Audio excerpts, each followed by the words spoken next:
100 से ज्यादा फिल्मों में अभिनय करने वाले खेसारी लाल यादव की फिल्म बाबरी मस्जिद जब से विवादों में थी, उस दौरान से ये एक्टर काफी सुर्खियों में छाए हुए थे। इतना ही नहीं, इस फिल्म को लेकर खेसारी ने मीडिया से बात करते हुए बड़ा बयान दिया। इससे पहले कि हम आपको खेसारी के इस बयान के बारे में बताएं, आपको बता देना चाहते हैं कि सेंसर बोर्ड के कहने पर फिल्म बाबरी का नाम बदलकर हम है हिंदुस्तानी रख दिया गया।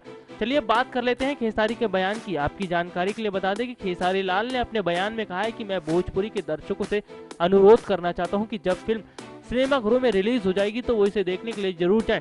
अपनी बातचीत के दौरान उन्होंने ये भी कहा कि फिल्म बाबरी का नाम केवल बदला है, बाकी इसकी कहानी और किरदार वही है। मीडिया से बात करते हुए खेसारी ने ये भी कहा कि इस फिल्म का नाम उन्हें मजबूरी में बदलना पड़ा, वरना इसका नाम नहीं बदलते।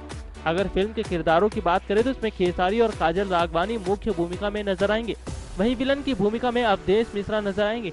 बहरहाल अब देखने वाली बात तो यही कि दर्शक इस फिल्म को सिनेमाघरों में कितना पसंद करेंगे। नेक्स्ट 9 न्यूज रूम से राहुल की रिपोर्ट।